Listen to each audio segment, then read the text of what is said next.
Well, the Ice Out for Good coalition announced a nationwide weekend demanding accountability from ICE after the death of Renee Good. That weekend started today. Well, good evening and thank you so much for joining us for the news at 10. I'm Maria Turner. Some people view this weekend's protest as an attack on law and order. Others view it as a call for justice and have taken it to the streets to support. Here's what that looked like so far.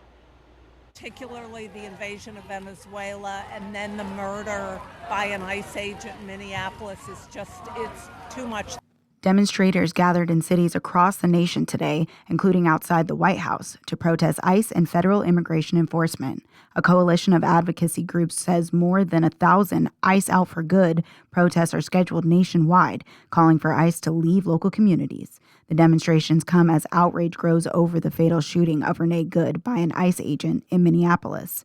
The national anger is also being felt here in Iowa. On Friday, before the weekend of action was even announced, the Visibility Brigade held a protest in Cedar Falls as an emergency response to what organizers described as another ICE killing and the Trump administration's actions in Venezuela. We're trying to stay peaceful. I mean, we do get edgy, but we're speaking the truth to power. Organizers said the gathering was meant to be visible, peaceful, and unapologetic, drawing attention to what they call unlawful actions by the Trump administration and ICE.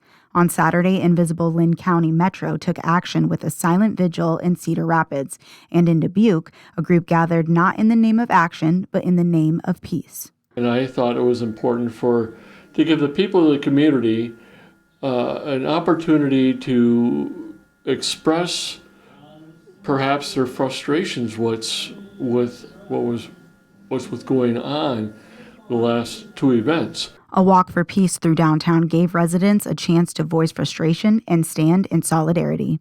Organizers said turnout exceeded expectations, with more than 100 people joining the walk.